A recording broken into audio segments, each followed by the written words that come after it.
Enlightenment. Today we are honored to have one of the Enlightenment's famous philosophers with us. Let's hear it from Mary Wollstonecraft, everyone. Yay!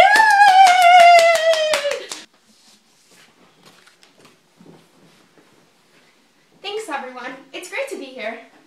So, Mary, what can you tell us about your life growing up? Well, I was born on April 27th, 1759 in London as the second child of 6. I had a pretty hard life growing up. My family moved around a lot because we weren't financially stable.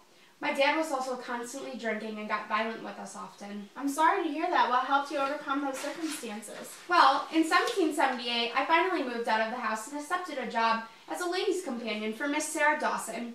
In 1780, after the death of my mother, I moved in with my good friend Fanny Blood and her family. In 1785, after Fanny's death, I became an inspired writer. And a very successful one. Tell us about your works. Well, in 1787, I wrote a conduct book called Thought on the Education of Daughters, which advocated education rights for women. In 1788, I then wrote a children's book called Original Stories from Real Life, also promoting the educational rights for women. Wow, you really fought for women's education rights, Mary. Yes, denying this education impedes the progress of humanity. I also wrote a history of the French Revolution from my own moral view, published in 1794. That seems very informative. Now let's talk about your bestseller, A Vindication of the Rights of Women. Yes, my most widely known book. Let's start with my distaste for Jean-Jacques Rousseau and other men of the 18th century who believe women should not have educational rights. Well, I do, and they are very misled.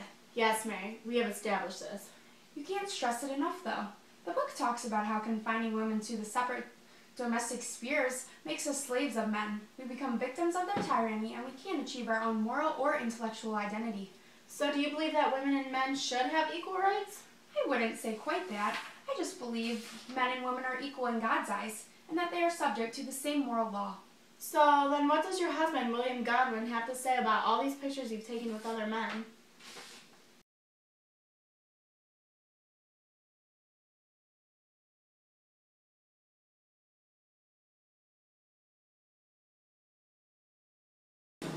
Well, I'm just expressing the same rights that men have.